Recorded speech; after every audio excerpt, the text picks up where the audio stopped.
नमस्कार सबको। Myself doctor Shubham Nestle. I am the final resident of Kalinga institute of medical science Bhubaneswar. तो basically आज एक टॉपिक डिस्कस करना था, प्रेस सिंड्रोम। तो व्हाट इज़ प्रेस सिंड्रोम? तो नाम में ही लिखा है posterior reversible encephalopathy syndrome.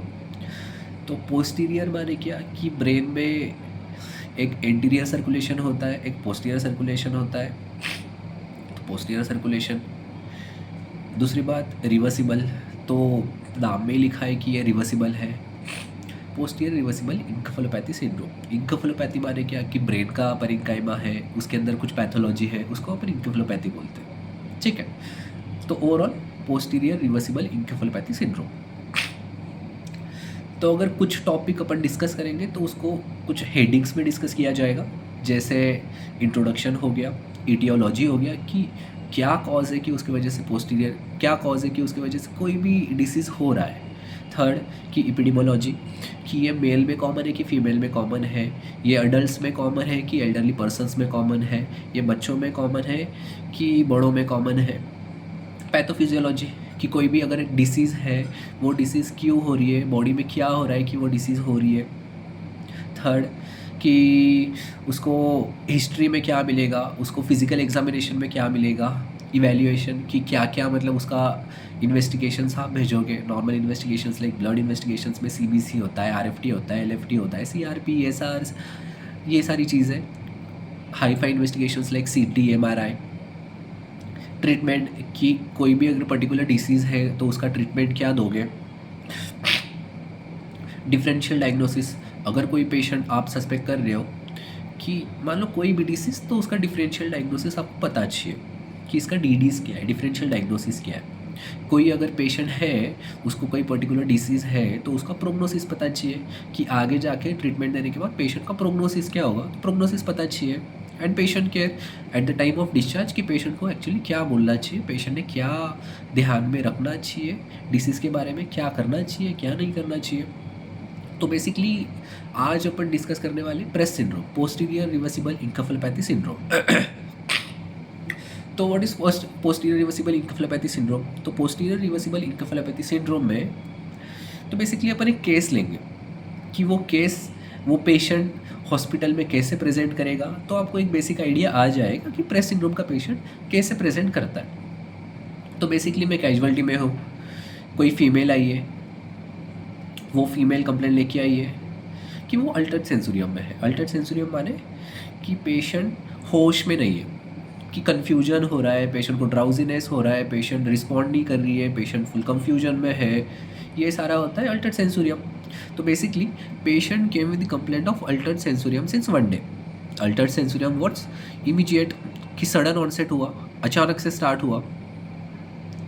Attendant को पूछा कि पेशेंट के साथ जो अटेंडेंट थे उनको पूछा कि क्या हुआ था, फीवर आया था, कुछ गिर गई थी, कुछ ट्रॉमा हुआ था, ऐसे तो कुछ नहीं हिस्ट्री था। दे सेड कि ओनली अल्टर्ड सेंसोरियम, कि सर पेशेंट तो ठीक थी, अचानक से अल्टर्ड सेंसोरियम हो गया। कोई पेशेंट का अगर अल्टर्ड सेंसोरियम के साथ आ रही है तो basically will take the past history, कि पेशेंट को diabetes, BP, asthma, thyroid, TB कुछ हुआ था क्या, पहले कभी स्ट्रोक हुआ था क्या, पहले कभी ऐसे हुआ था क्या, पहले कभी सीजर का प्रॉब्लम था क्या, पहले कभी हॉस्पिटल में एडमिट हुई थी क्या। कोई ड्रग हिस्ट्री, अगर पेशेंट कोई मेडिसिन ले रही थी ऑलरेडी, तो ड्रग हिस्ट्री से भी समझ आ जाएगा कि कुछ प्रॉब्लम था क्या पहले। तो ऐसे कुछ नहीं था। तो बेसिकली पेशेंट को अपन ने एग्जामिनेशन किया, तो एग्जामिनेशन में pulse was normal, BP was quietly high, BP was 160/100। Next time देखा तो 180/100। Respiratory rate was normal, SpO2 was normal. Systemic examination देखा कि सेंट्रल नर्वस सिस्टमिक एग्जामिनेशन में patient was in Altered sensorium. CVS examination देखा, RS examination देखा, पर abdominal examination देखा, पूरा नॉर्मल था। तो बेसिकली बीपी उनका हाई था, ये एक कैच पॉइंट है कि बीपी उनका हाई था और patient was in Altered sensorium. तो अगर कैजुअलिटी में अगर कोई पेशेंट आता है अल्टर्ड सेंसोरियम के साथ और बीपी उनका हाई था, तो basic investigation which do is CT scan, CT head. तो CT हेड में कुछ नहीं आया, CT हेड वॉज नॉर्मल। तो we were suspecting of posterior reversible encephalopathy syndrome. तो ऐसे कुछ प्रेजेंटेशन होता है। तो अगर इंट्रोडक्शन में देखें कि पेशेंट का जो पोस्टीरियर रिवर्सिबल इंकेफेलोपैथी सिंड्रोम है उसका इंट्रोडक्शन में देखें, तो अगर पेशेंट आता है हेडेक, पहले तो बोलता है कि बहुत ज़ोरों से हेडेक हो रहा है, पहले कभी ज़िंदगी में ऐसे हेडेक नहीं हुआ। वो बोलता है कि मुझे विजन प्रॉब्लम हो रहा है, मुझे अच्छे से दिखाई नहीं दे रहा है, विजन प्रॉब्लम हो रहा है। कभी कभी पेशेंट सीज़र के साथ आता है कि उसको सीज़र हो रहा है, और पेशेंट का जब एग्जामिनेशन करें तो बीपी हाई आता है। और ये सारी जो चीज़ें होती है वो एक्यूट होती है, सडन होती है, sudden onset headache, sudden onset disturbance in vision, sudden onset seizure with high BP, PRES suspect करना चाहिए। दूसरी बात कि पोस्टीरियर रिवर्सिबल इंकेफेलोपैथी सिंड्रोम में अगर अपन एमआरआई करवाएं तो एमआरआई में T1 में हाइपो इंटेंस इडिमा दिखेगा, T2 में और फ्लेयर में हाइपर इंटेंस इडिमा दिखेगा इन पोस्टीरियर सर्कुलेशन एरिया इस पराइटो ऑसिपिटल एरिया। ठीक है, तो ये बेसिकली इंट्रोडक्शन है, इसको आगे अपन ज़्यादा डिटेल में डिस्कस करेंगे। पोस्टीरियर रिवर्सिबल इंकेफेलोपैथी सिंड्रोम ये थोड़ा मिसलीडिंग है कि ये हमेशा पोस्टीरियर सर्कुलेशन में ही होता है क्या, ऐसे कुछ नहीं है, ये एंटीरियर सर्कुलेशन में भी हो सकता है, जैसे फ्रंटल लोब में हो सकता है, white matter of frontal lobe में भी हो सकता है। नॉट कंपल्सरी कि it should be always present in parieto occipital lobe और cerebellum. This is the first point. Second catch point is कि इट इज़ ऑलवेज रिवर्सिबल, लो इट कैन बी इरिवर्सिबल, कि अगर पेशेंट को विजन प्रॉब्लम आ रहा है तो इट कैन बी इरिवर्सिबल, कि पेशेंट ज़िंदगी भर विजन प्रॉब्लम के साथ रहेगा। इसको भी आगे फर्दर डिटेल में डिस्कस करेंगे। और ये सारी चीज़ें कि अगर ये इरिवर्सिबल हो रहा है तो डैट इज़ बिकॉज कि पेशेंट को सही टाइम पे ट्रीटमेंट नहीं मिला है, थोड़ा डिले हो गया है ट्रीटमेंट देने में, इसलिए वो इरिवर्सिबल हो सकता है। ठीक है, तो name itself is misnomer, कि नॉट कंपल्सरी कि it should be in the posterior circulation, not compulsory कि it is irreversible, it can be not compulsory it should be reversible, it should be और it can be irreversible also. तो basically ये normal introduction हो गया।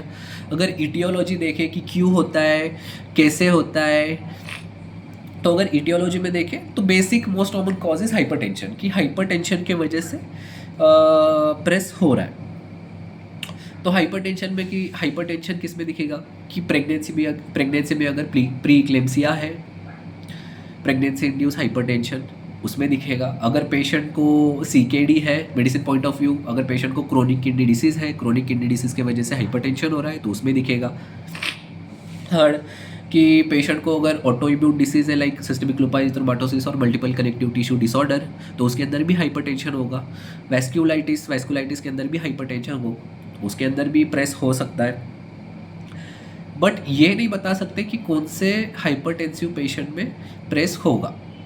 अभी भी studies चल रही है, अभी भी रिसर्च चल रही है जिसके अंदर कि कौन सा हाइपरटेंसिव पेशेंट ज़्यादा चांसेस है कि इसको प्रेस होगा, लेकिन नहीं बता सकते आज के कंडीशन में कि कौन से हाइपरटेंसिव पेशेंट में प्रेस होगा। सबसे इम्पोर्टेंट चीज़ कि एपिडेमियोलॉजी, कि ये बेसिकली मिडल एज फीमेल्स में दिखता है, कि अराउंड 30-40 ईयर्स की जो फीमेल्स होती है उसके अंदर चांसेस है कि प्रेस हो सकता है। नॉट कंपल्सरी कि मिडल एज फीमेल्स में दिखे, most commonly middle age females में दिखता है। अगर पैथोलॉजी देखें कि पोस्टीरियर रिवर्सिबल इंकेफेलोपैथी सिंड्रोम की बॉडी में ऐसा क्या हो रहा है कि उसके वजह से पेशेंट को प्रेस हो रहा है, तो ये भी मिसनोमर है कि बेसिकली ये हाइपरटेंशन की वजह से हो रहा है। हाइपरटेंशन एक कॉज है कि पोस्टीरियर रिवर्सिबल इंकेफेलोपैथी सिंड्रोम होगा, कि नॉट कंपल्सरी कि पोस्टीरियर रिवर्सिबल इंकेफेलोपैथी सिंड्रोम में हाइपरटेंशन होई। तो बेसिकली क्या होता है कि जो अपनी आर्टरीज होती है, ब्लड वेसल्स होती है, उसके अंदर होता है एंडोथेलियम। अगर एंडोथेलियम डैमेज होता है तो क्या होता है, एक्स्ट्रावेसेशन ऑफ फ्लूइड होगा, extravasation of fluid from intravascular space to extravascular space. अगर इंट्रावेस्कुलर स्पेस से एक्स्ट्रावेस्कुलर स्पेस में जा रहा है तो क्या होगा, इडिमा होगा।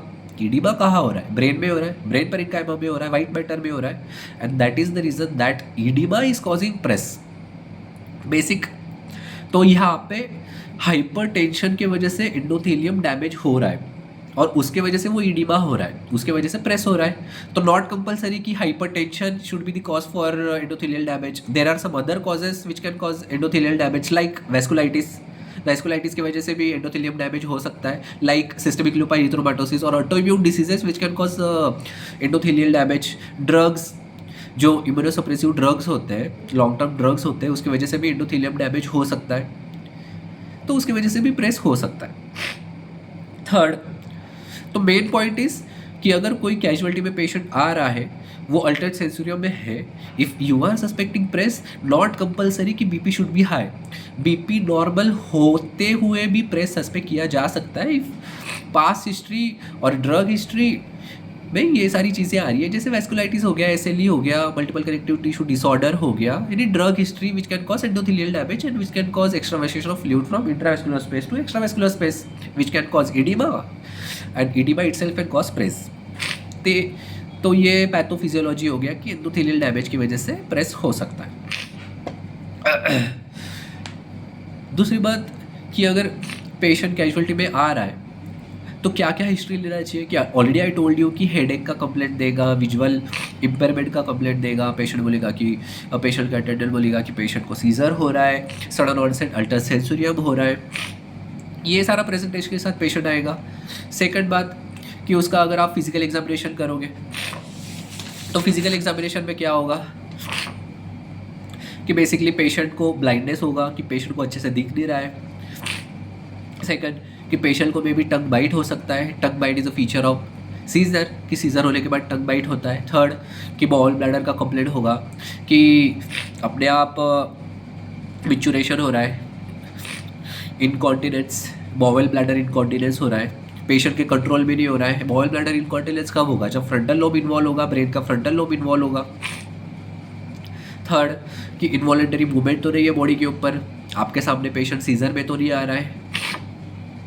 फोर्थ, फिजिकल एग्जामिनेशन में आप रिफ्लेक्सेस देख सकते हो। रिफ्लेक्सेस माने कि नी रिफ्लेक्स हो गया, एंकल रिफ्लेक्स हो गया, प्लांटर रिफ्लेक्स हो गया।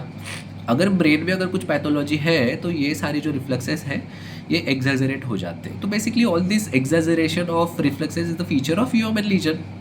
तो माने आप सस्पेक्ट कर सकते हो कि ब्रेन में कुछ तो पैथोलॉजी है। ये सारा चीज़ें आपने फिजिकल एग्जामिनेशन करवा लिया, हिस्ट्री ले लिया अच्छे से। अभी इवैल्यूएशन करोगे, इवैल्यूएशन में क्या कि डायग्नोसिस करोगे, डायग्नोसिस में क्या ऑल दैट इन्वेस्टिगेशंस। तो बेसिक इन्वेस्टिगेशन आप अगर करोगे तो सीबीसी करोगे, टीएलसी काउंट, हीमोग्लोबिन, प्लेटलेट, ये सारी चीज़ें देखोगे। सेकंड कि अगर कोई भी पेशेंट आपके साथ आता, आपके कैजुअलिटी में आता है कि अल्टर्ड सेंसोरियम में आ रहा है, तो basic investigation you will do is CT scan to rule out intracranial haemorrhage. CT scan normal हो गया तो you will go for MRI. तो अगर आप एमआरआई करवा रहे हो तो एमआरआई नॉट कंपलसरी कि आप प्रेस सस्पेक्ट ही कर रहे हो और प्रेस ही आना चाहिए। MRI is done to rule out some other diseases like hypertensive encephalopathy MRI में आता है। थर्ड कि पोस्टीरियर सर्कुलेशन स्ट्रोक एमआरआई में आता है। वैस्कुलाइटिस, तो एमआरआई में भी टाइप होता है कि एमआरआई एनजीओ, एमआरआई वीनो। अगर एमआरआई एनजीओ करवा रहे हो तो एनजीओ में वैस्कुलाइटिस दिखेगा, एक पर्टिकुलर एरिया में वेजो कंस्ट्रिक्शन दिखेगा, फीचर ऑफ वैस्कुलाइटिस। अगर एमआरआई वीनोग्राफी करवा रहे हो तो एमआरआई वीनोग्राफी में थ्रोम्बोसिस दिखेगा, कोई भी सजाइटल साइनस थ्रोम्बोसिस हो गया, कोई भी साइनस थ्रोम्बोसिस हो गया तो उसके अंदर एमआरआई में दिख जाएगा। थर्ड, मान लो पेशेंट कैजुअलिटी में आया था कि उसको अल्टर्ड सेंसोरियम हो रहा है, सारा उसका बीपी नॉर्मलाइज करवा दिया, उसका मेटाबॉलिक पैरामीटर्स नॉर्मलाइज करवा दिया, सारा कुछ नॉर्मलाइज करवा दिया, still patient is in the Altered sensorium. तो क्या करोगे? ईईजी करोगे। ईईजी बेसिकली एक टेस्ट होती है जिसमें समझ आता है कि पेशेंट को सीजर हो रहा है कि नहीं हो रहा है। तो कभी कभी क्या होता है कि बाहर दिखता नहीं है कि पेशेंट को सीजर हो रहा है, लेकिन एक्चुअल में सीजर हो रहा है, तो उसको अपन बोलते हैं सब क्लिनिकल सीजर।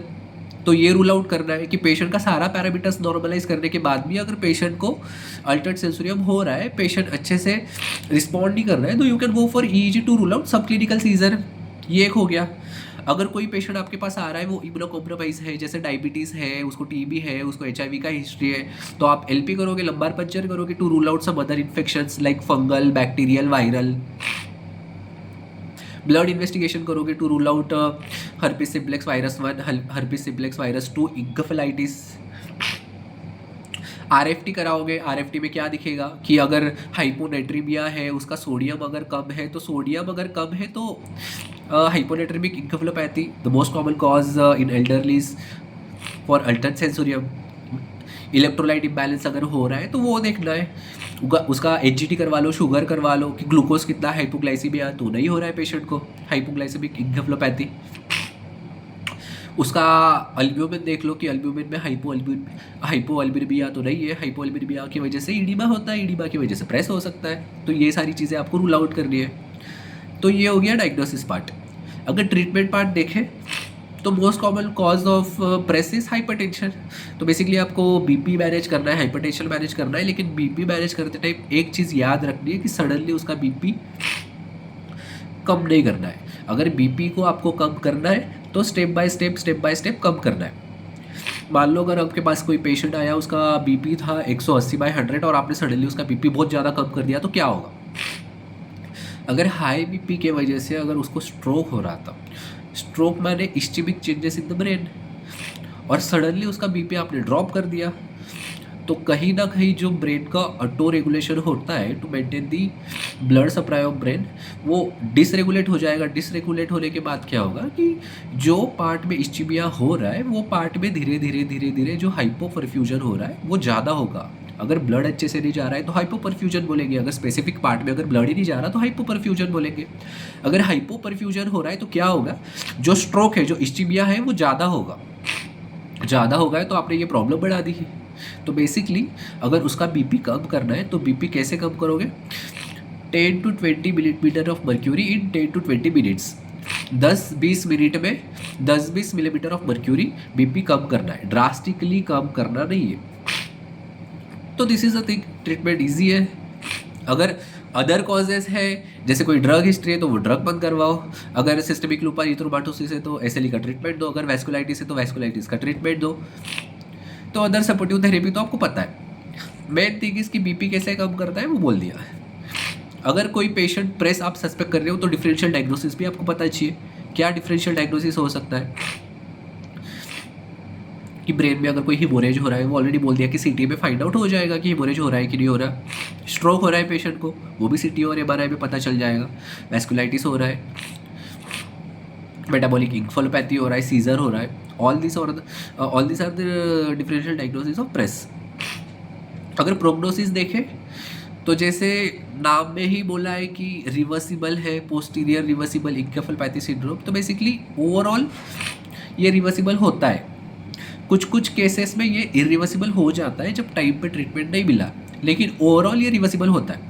ये कुछ दिनों में जो भी उनको सिम्टम्स था, अल्टर्ड सेंसोरियम हो गया, विजन प्रॉब्लम हो गया, वो रिवर्सिबल हो जाता है कुछ दिनों में। 4 दिन भी ले सकता है, 6 दिन भी ले सकता है, 7 दिन भी ले सकता है। कुछ पेशेंट में ऐसा देखा गया है कि अगर कोई पेशेंट को विजन प्रॉब्लम है, कोई पेशेंट को मान लो ब्लाइंडनेस हो गया है, कोई पेशेंट को मान लो विजन प्रॉब्लम हो गया, तो ये विजन प्रॉब्लम सॉल्व होने में, रिवर्सिबल होने में कम से कम 3 महीना भी लग सकता है। 3 months द मैक्स, और max to max 4 months। Main बात कि अगर ये हाइपरटेंशन हो, कुछ हो, टाइम पे ट्रीट नहीं किया तो पेशेंट इरिवर्सिबल पैथोलॉजिकल कंडीशन में जा सकता है और उसको लाइफ टाइम वो पैथोलॉजी के साथ रहना पड़ेगा। तो इम्पोर्टेंट थिंग इज़ कि अगर पेशेंट कोई आपके पास आ रहा है, प्रेस सस्पेक्ट कर रहे हो, बीपी हाई है, तो इमीडिएटली आपको एक्ट करना है। पेशेंट केयर में क्या है कि पेशेंट को बोलो कि अच्छे से बीपी कंट्रोल होना चाहिए। पेशेंट को अगर कोई कोमॉर्बिडिटी है, सीकेडी है, ऑलरेडी हाइपरटेंशन है, ऑलरेडी डायबिटीज़ है, तो सारी चीज़ें कंट्रोल में होनी चाहिए। ये सारी चीज़ें पेशेंट को आपको बता के डिस्चार्ज करना चाहिए। तो ये सारा चीज़ें था प्रेस के बारे में। Thank you.